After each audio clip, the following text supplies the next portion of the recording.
No lecture room against it. All right, my friends. So, can I have your attention, please? Albany, I miss you.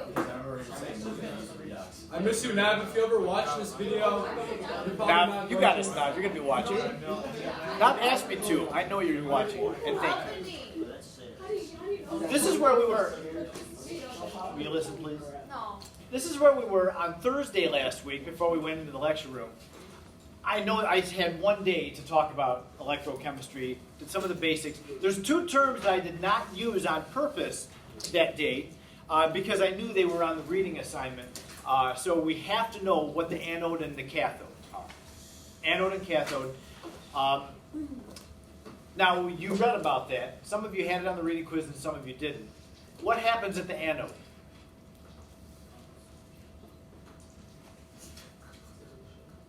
Thank you, Raj. Oxidation happens at the anode, and therefore reduction happens at the cathode. That's always true. How are you going to remember that oxidation happens at the anode and you don't mix them up? Okay, the anode, is that oxidation or reduction? Oh no, I'm taking a test, I can't remember. Freaking out. This is an easy one. Anode and oxidation both start with vowels. Yeah, that's what Cathode and reduction start with consonants. Is that what you said? Okay, why is there just a shift? Why is everyone on the right? It's cool. Yeah, it's cool. I like it. Why? Changing it up. They're It's not good. on post on reading? No. It's too smart for it. Not enough chemistry. In Houston. I mean, too much better. I know what you mean. I know exactly what you mean because I'm there too. Okay, so anyway, I do want to mention this last bullet. I know you wrote this down. I think you wrote this down already. No. Did we run out of time Yes. that last day? Yes. Did we do this? No. Yes. Yes. Yes. Said what an electrochemical cell is. The cell potential is where we add the oxidation and the reduction potential together. We did that? Okay. So we're here. If you're not in 6th hour, you had already covered this on Thursday last week. So just a few terms that go with this. The baseline reduction is that of hydrogen. Hydrogen ions collecting electrons and making hydrogen gas is considered to have 0 potential difference. And then there are things that are going to reduce easier than hydrogen. They're going to be positive. Things that don't reduce as well as hydrogen are negative. You can have a negative reduction potential. You can see that on your table.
What does that say? Like, does that say E-red? E-reduction? Yeah, reduction.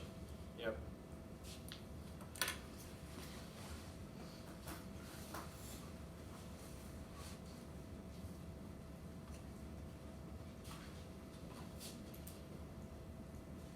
So a few things about this table. I'm waiting for everybody to finish writing.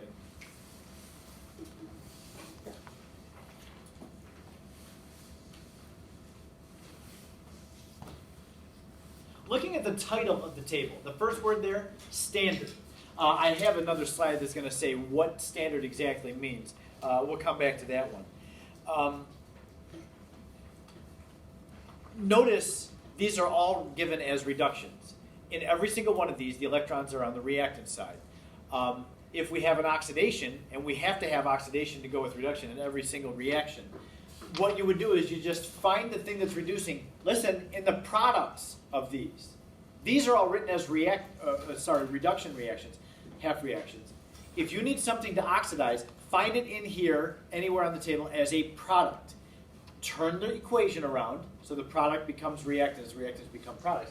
And then take the reduction potential and change the sign on it, that makes it an oxidation potential. So we'll see, we'll do a few exercises with this. In fact, I think the next slide has one.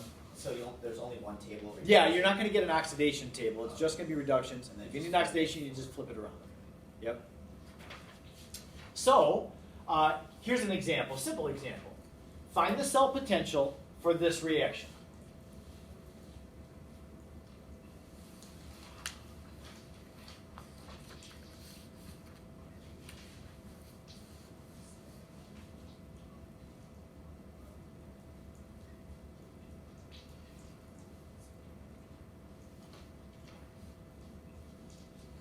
You look at the equation and determine who's oxidizing and who's reducing. I think it's easier to do the reduction first because then you can just find that half reaction on here. Who does reduce in this reaction? Zinc or copper? Copper. The copper does, yeah, it goes from positive 2 down to 0. So can you find, now you have to find the specific half reaction going from positive 2 down to 0. I know there's one copper on here that goes from positive 2 to positive 1. Copper, don't use that. There's a bunch of them that have copper on here. Can you find the copper plus 2 going to 0? What's the reduction potential? 0.34. Yep. Yep. The reduction potential is 0.34 volts. I didn't get one of those. Oh, how did I miss you? Sorry. Now, if you're watching this thing online, go to the table, as I mentioned in your book on page 825. This will be there. That's what we're talking about. I don't want you to be lost. Oh, I got it. So the zinc is oxidizing. What you'll do is you'll find neutral zinc in the products of one of these. It'll be underneath the hydrogen. It's like a little bit more than halfway down the right column. You find it? Zinc as a product. We'll turn it around and make it an oxidation. And what's the oxidation potential of zinc? You see it? It's 0.76. Written down here is going to be negative 0.76, but when we turn it around, zinc oxidizing to Zn plus 2, and then it's going to be plus 2 electrons, has a positive 0.76 oxidation potential. Oh, this is one. Now notice I gave the degree sign there. The degree is specific to, that's only at standard conditions.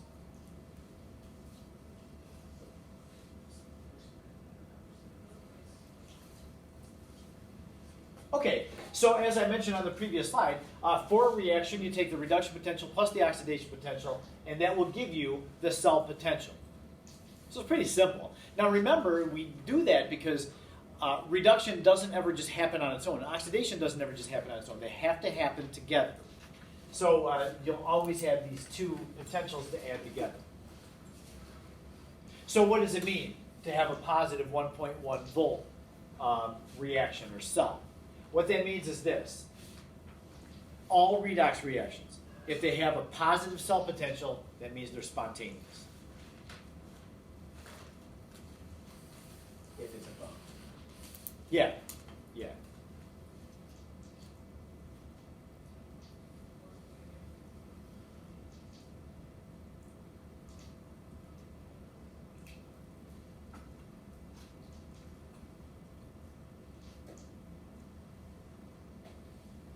This statement is probably highlight worthy, or even put a box around it with your pen or pencil. This is a big one. Anytime, you know, I made a big deal about spontaneous reactions the first time around we did them. What was the term that we always looked at to determine if a reaction was spontaneous? The delta G, right. And you take a guess. Do you think there's going to be some relationship between delta G and the cell potential? Oh, I think there's a good chance. Yeah. Because this is a universal statement. Anytime you have a reaction in which the cell potential is positive, that means the reaction is spontaneous. And with delta G, remember, if delta G is negative, the reaction is spontaneous. Yeah. Spontaneity, does that mean it's charge, or is like there's like? No, that means that this will happen. If we connect these two half reactions with the wire, the electrons will flow in the direction that the reaction is written. So the higher voltage it is, then it would be the more reaction. Yeah, yeah. The more voltage it would have. Yep. And so just a quick comment about that. If a reaction is not spontaneous the way it's written, that means it's spontaneous in the other direction. That's always true anyway for any reaction. Okay. So just a couple other quick things about the standard cell potential and standard reduction potential table. The word standard, this is important too. It's probably more important than any time we've used standard before. When we're looking at this table, standard means that all the solutions are 1 molarity. Even the products have to start with 1 molarity to be for the half reaction to be standard. Which is a little bit weird. We have to start with products at 1 molarity, but we do.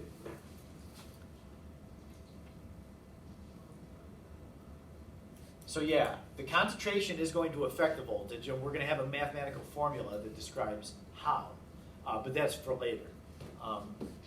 So yeah, when we find the cell potential from the table, it's only good for standard conditions. Yeah. Are the notes changed? Sorry? Are the notes changed? The notes may have been changed some. Because like it's for that reaction, it says it's Fe not zinc. Yes, I did change it to zinc. Okay. Yeah.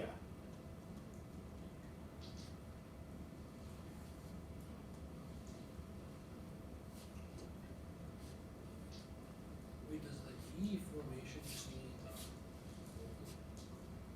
The E what? The degree sign? That just means standard. That means when you look at a number on the table, all the concentrations have to be 1 molarity. So just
Now this last bullet point, you're not going to like, because we're used to manipulating chemical equations, and if you have a delta H, whatever you do with the equation, you have to do the same with the delta H. If you remember the K, if you have to multiply a 2 through an equation, the K gets squared. However, when you have a reduction or an oxidation potential, if you multiply something through that equation, you don't change the oxidation or reduction potential. You just leave it the way it was. And that's going to feel weird. You're not going to like that. You're going to naturally want to double. If you double the coefficients, you're going to want to double the reduction potential. You don't do that. You have to leave it the same. And I'll tell you why. As we do a few of these and you get familiar with it and you see what I'm talking about, then I'll explain why that is. But for right now, just remember that you don't mess with it. And now, before I do anything else, I want to show you what a setup can look like. Remember, now, there are 3 different ways that we can set up a cell.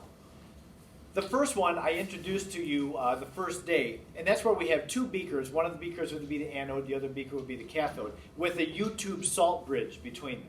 Now, we saw that and we thought, well, now that's kind of weird because you have to plug the ends of the salt bridge with your hands and stick your hands into the solutions. I wonder if there's a better way to get current to flow than putting our hands into the solutions that we're working with. Well, the Zoom dolls gave a different option. You remember what the Zoom dolls showed? They did not have a U-tube salt bridge. I didn't think in some of their pictures they did. But what else did they use? You remember? They use like this connector between 2 beakers with a porous disc in between. And that will work. That porous disc, ions can flow through that porous disc. Another option is what we have, frankly, the cheapest option for a high school classroom. That's what we have. One beaker with either the anode or the cathode. And then inside of the beaker, so the solution for anode or cathode is already in there. And we take a porous cup and put it into the other one. I'm going to take the iPad over there.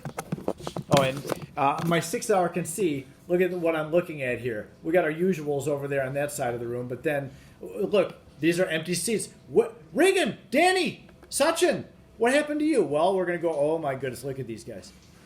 Divya is a little bit out of place. Oh my goodness, look at that over there. Here's poor Felicia surrounded by what? All those guys. Oh my gosh. There's a girl that is down on her luck right there. Okay. Oh my God. Hey, would you do me a favor and just let the viewer see this? What I have, and this is mislabeled. This is labeled as zinc nitrate, but this really is a solution of zinc nitrate. You can't tell that there's zinc dissolved in it, but there is. And then here is a porous cup. This is a ceramic cup that is, you can't really tell, but it's porous. Solutions can flow in and out, and ions can flow across this. Danny, go ahead. Oh my goodness. Put your hand on the walls of that porous cup and tell me what it feels like. Like hard. Yeah, but what else? It's smooth. And it's kind of cold. I think it's cold. Yeah, Cold again. it's a bit cold. It's kind of cold. Yeah. And if you just grab it with your hand, you're going to feel. Oh my goodness! It's actually you can feel the fluid around the outside of it. So if we put the porous cup, and by the way, notice the porous cup has a blue solution in it. Can we see the blue solution in there? Oh yeah. Yeah, I can't. We can't use terms like that with Samir in the room. So maybe we could hit rewind on this. I know what you're laughing at. So anyway, inside it, let's try to focus as well as we can. Inside of the cup is the copper sulfate. Outside of the cup is the zinc sulfate. Now we just found the reduction, not the cell potential for the copper zinc reaction. Remember what it was? Yeah, 1.1. It's 1.1 volts. So I have a bar of zinc. This is zinc. It says zinc on there. It's got a little ZN. And then I have a bar of copper on here. I'm going to put the zinc bar into the zinc solution and the copper bar into the copper solution, like that. Now, we're going to go ahead and connect these, not with a wire. I don't need a separate salt bridge for this. Because the cup is porous, as the current flows, the ions that are needed to keep both solutions neutral will just travel in between the walls of the cup. It'll just go right through the wall of the cup because it's porous. So the voltmeter, I'm going to go ahead and turn the voltmeter on. It's got a digital readout on there. Right now the voltage is 0. It looks old. It is old, yeah. I'll go with probably 40 years old. Really? Still working great. Operates? Yep. Now, the way, and I don't expect you to remember this, but I'll tell you. The black one is considered the negative terminal. The negative is like the source of the electrons. Now, in this circuit, the source of the electrons is the zinc. The zinc is what's oxidizing. So yeah, I'll put the black negative one on the source of the electrons, and they'll go through the voltmeter and end up in here in what's reducing. Now, take a look at that digital readout. And this is about what I've been getting all day. I'm kind of scratching at the metal plate with the electrodes to make sure I got good metal-metal contact. This is about 0.72. That's kind of a bummer. We calculated that the voltage should be 1.1, and I actually do the reaction with the solutions and metals that we calculate with, and we get 0.72. What could have happened to get a wrong voltage? The thingy is porous. Yeah, that just allows for the current to flow. The thingy. Right. Maybe it's like lost because of like Different concentration. Yeah, we don't have standard concentration. Remember, the standard, we got that 1.1 volts based on the table. If your concentrations are not 1.1, we would expect a voltage that's kind of close, but it's off because, now I will tell you, I mean, you look at this and think, well, maybe a salt bridge, the ions would flow better. But they flow fine with a porous cup. I mean, if you wanted to do your battery lab and use one of the porous cups, it would be fine. You can get a good voltage with that. But my concentrations are not even close to 1 molarity. They're way less. So yeah, the more off of 1 molarity the concentrations are, the farther off your prediction of the voltage is going to be. So we will eventually have a formula. What are you guys up to? Well, nothing. I know. Jazz is smiling away. I know you're up to something.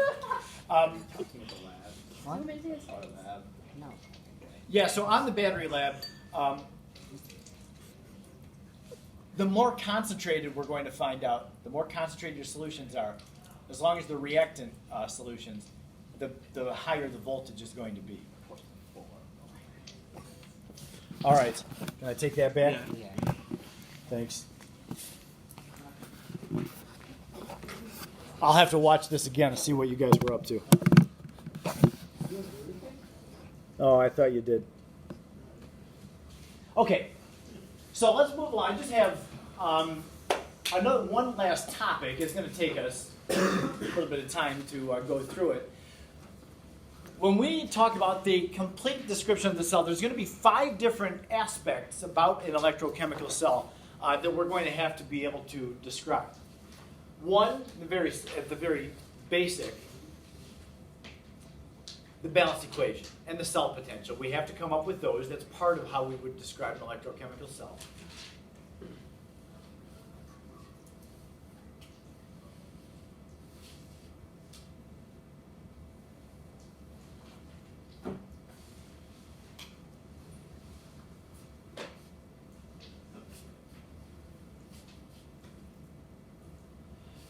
We have to know which way the electrons are flowing.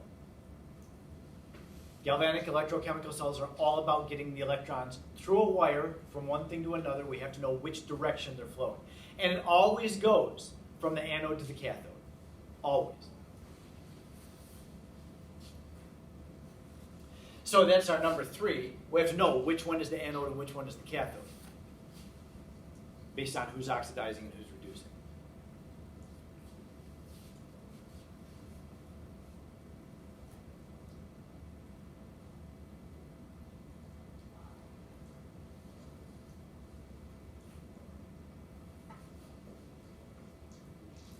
Now you notice that when I showed you how to use that voltmeter, I didn't just take the leads of the voltmeter and stick them down into the solutions. I put them on bars, strips of the metals, because the metals were part of the reaction. Those strips of metal that we put into the solutions are called electrodes. They're going to be usually a part of the reaction, so they're either going to be getting oxidized or getting reduced on. So yeah, we have to know the nature of each electrode. That's part of the description of a cell, is what each electrode, both in the oxidizing thing and the reducing thing, are. And the ions in each compartment, we have to know those.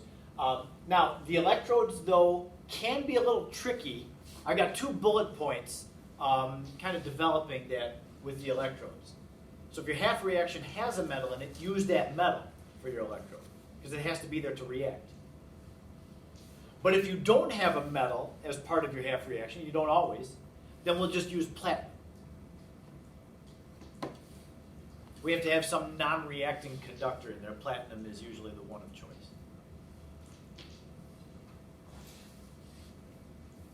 So if you were to bring in the banned substance fluorine, we could use platinum. Yes. Yeah, and I imagine fluorine is pretty expensive. So you can, if you can afford the fluorine, you probably afford a strip of platinum too. I think it's harder. I think we're just fine.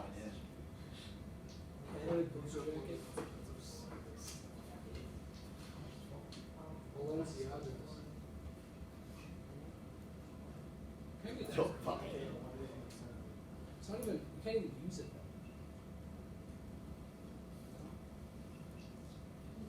Are we done? No. Are we close? No? What? Because people Yep. Hey, it's like a signal. No? Wait, okay, see, that's exactly. No? Wait, what? Yep. No? Yep.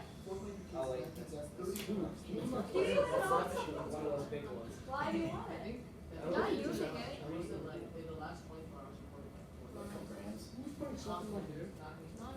Yes, Well,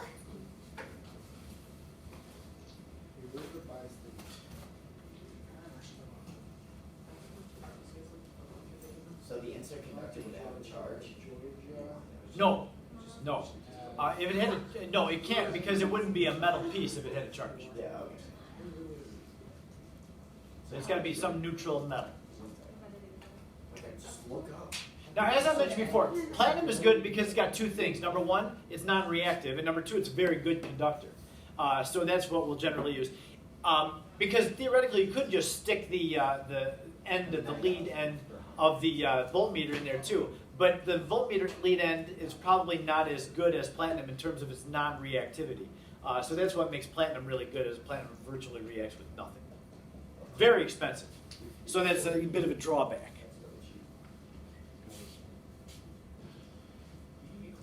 Okay, now I have a number 5. Number 5 is going to be, it's kind of a weird thing, and you probably won't like it at first. We're going to have to do lots of examples of this to get you comfortable with it. But the 5th thing and final, oops, let me just cover up part of this. Exactly. I don't want you to see all this at once. Okay, so given this reaction, we're going to use something that we call line notation. You can always describe a reaction based on its chemical equation. But specifically with redox chemistry, we can also use something called line notation. Line notation is actually a little bit simpler because it's not balanced. It doesn't require you to balance it. But it looks different. So, this just takes some getting used to. So I'll let you go ahead and copy it down, and then we'll talk about what the symbols represent.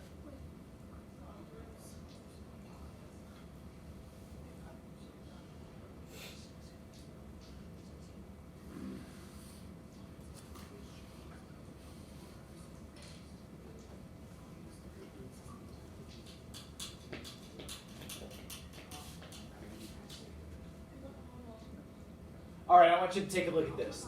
We have single lines and double lines. Listen, the double line represents the different, it separates the anode from the cathode. When you use line notation, the anode is always on the left of the double line. The cathode is always on the right. So I actually have that here. That's not arbitrary, that's always true. Anode on the left, cathode on the right. Easy because it's alphabetical order. So the single lines, they differentiate between different physical states. And you always put the reactants first and then the products within each side. So zinc is the reactant, zinc plus 2 is the product. Those are two different physical states, so we put a line in between. That's all the lines do. Different states? What do you mean? Because the zinc neutral was solid, Yeah. and then the zinc ion is aqueous. So yeah, it's a completely different physical state. So that those two get separated with a line. Then the same thing for the copper. You got an aqueous and solid copper. So we put Cu plus 2, the reactant, line, Cu, solid. Now when you do line notation, this part is always important. You must have the electrode. Even if the electrode is platinum and it's not really part of the reaction, you need to have the anode's electrode written first and the cathode's electrode written last. So the first and the last terms are always the electrodes.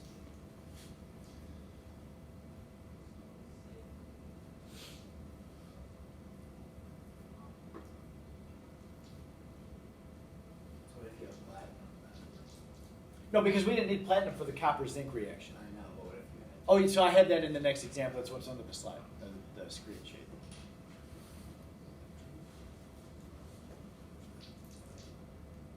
What's an electrode? The electrode is the bar of metal that's going down into the solution. That's why I used the strip of copper and the zinc. Those were the electrodes. Okay, so when we had the zinc-hydrogen reaction, I had you looking at that before. This is the chemical equation in the zinc-hydrogen reaction. And we talked about this one on Thursday, so it's been a while.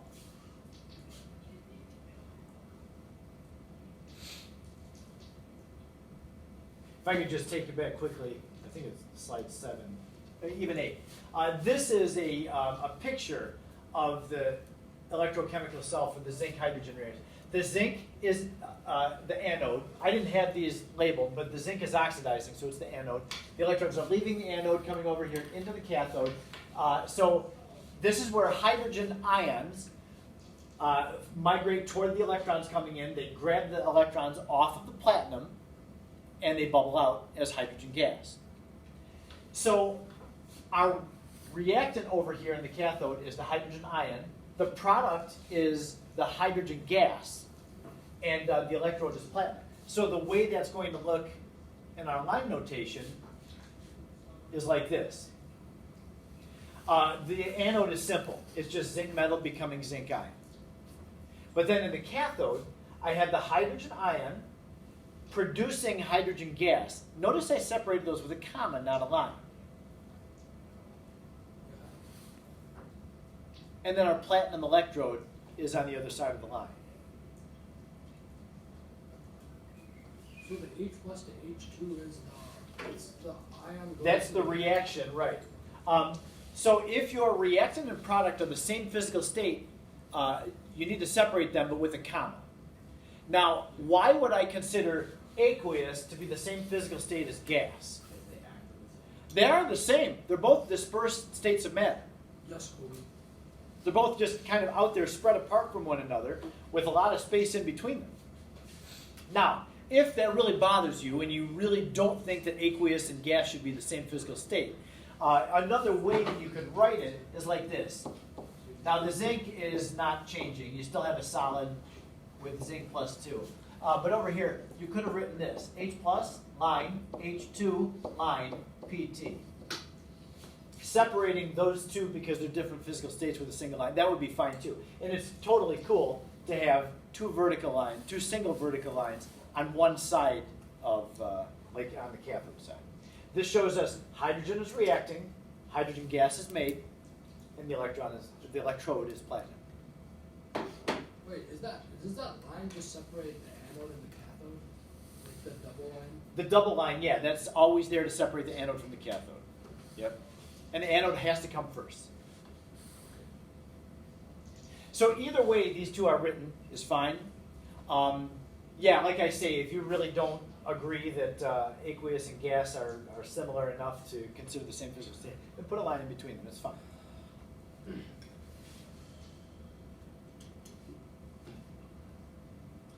So we'll practice lots of line notation. Don't be intimidated by this. And like I say, line notation is kind of nice because we don't have to balance it. Notice I should really have two hydrogens there. In the chemical equation, I do. But in the line notation, you just say what the reactants and products are. No balancing of anything. Okay? All right, just one last thing. You got one? It's not even 2 o'clock yet. You can do plenty. Look at that. Hey. Miserable. Now, I'm going to ask you and beg you to not write out the question. How would you write the question? I know people are very reluctant, though, to just do a problem without writing the question out. So just don't write. This is too much here. I have 3 examples similar to this. The other 2, though, are not nearly as wordy. So if you need to write some problems out, do that for those 2, not for this one. In fact, I just want to walk you through what the question is asking for and show you what the answer is. I'm not going to ask you to do this. So in this case, sketch the galvanic cell. Now, I told you there's 3 different ways to create a galvanic cell. There's one with the 2 beakers and the U-tube salt bridge. Then you have the 2 beakers with a little connection between the 2, the porous disc. Or you can have the porous cup in the 1 beaker. When we sketch, I'm always going to ask you to use the first option, the 2 beakers with the salt bridge in between. I think that's the easiest to label. If you really, really love doing the 2 beakers with the porous disc, I can live with it.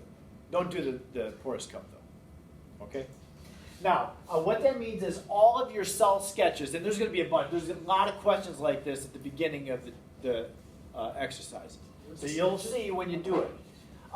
So your sketches should always look like this. You'll have 2 beakers, and both of them have a solution in them. And both of them, well, not both of them, but the salt bridge is going to be like that in both. And you'll have a bar there, and a bar there for your electrode, and then they have to be connected by some what?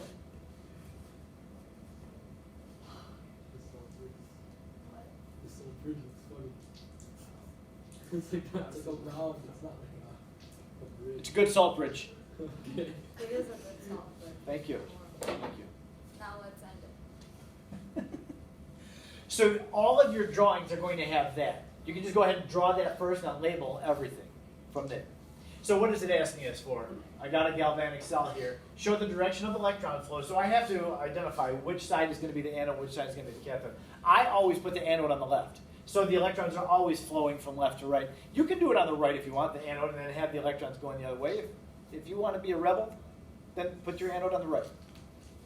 But I always have it on the left. For all my, okay, here's the right answer. You're going to see the anode on the left. All right, so we need the direction of electron flow. That means around the wire, I need to see an E with an arrow showing which direction the electrons are going. The direction of ion migration through the salt bridge. I'll explain that when I get to the actual answer. It says identify the cathode and the anode, which goes along with the direction of electron flow, and give the line notation for the reaction. So here's the chemical equation. Can you write the line notation for it? We're not done yet, though. It says, give the overall balanced equation and the cell potential. Now, does this equation look balanced to you? No. Those are the +2 charges and plus 1. Yeah, the atoms are balanced, but the charges aren't. Are they? So add in the So it's not balanced. right side. Redox equations have to be balanced. You can't have an overall charge on one side. Don't say we have to do the whole thing. You don't. You never do. That sheet that I gave you, that table of the redox potentials, that has the entire half reaction on it. So use that for everything, even for something like this. The oxidation is the zinc. The zinc is changing to Zn plus 2 and giving off 2 electrons. That is in that table, so you don't have to make that up or come up with it. Well, then you just These are simple anyway. But the reduction is the silver ion gaining an electron and making Ag. So when you balance the half reactions, remember, the half reactions themselves have to be balanced with atoms. But then at the end, the number of electrons there must equal the number of electrons here. And if it doesn't, you need to get them equal to each other. So how do we get the number of electrons equal to each other? Yeah, we multiply that one by 2.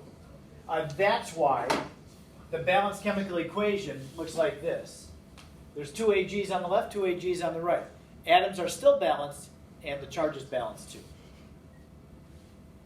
So I have everything, I think, that I asked for in the problem on here. We have zinc in our anode, because that's what's oxidizing. Zinc is going to Zn plus 2. Electrons leave the zinc, so I have the electrons labeled here with an arrow showing, okay, you just need to have one arrow. I don't care if you do like multiple arrows. Just one arrow is fine.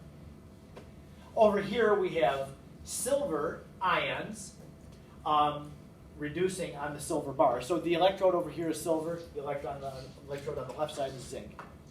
Because both of our half reactions include a metal, so that we didn't need to use platinum on that. Even over here, we're just starting with zinc, but you should have Zn plus 2 in your beaker as well.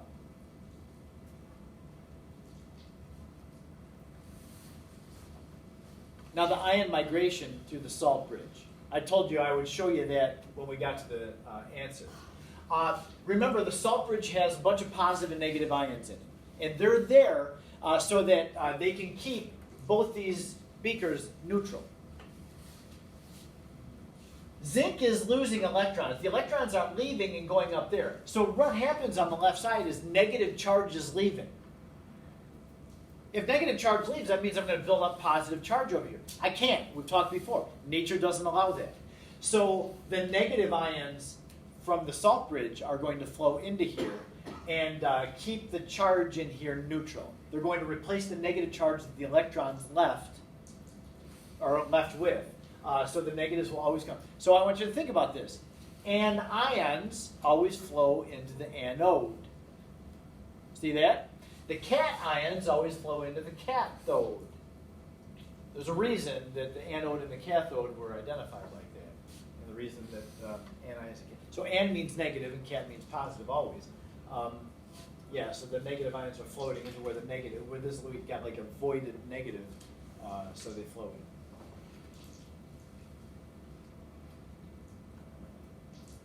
Okay, so then the line notation, we have the anode over here, single line between the zinc and the zinc plus ion, plus 2 ion, and then the silver is reducing over there. So this is a simple one.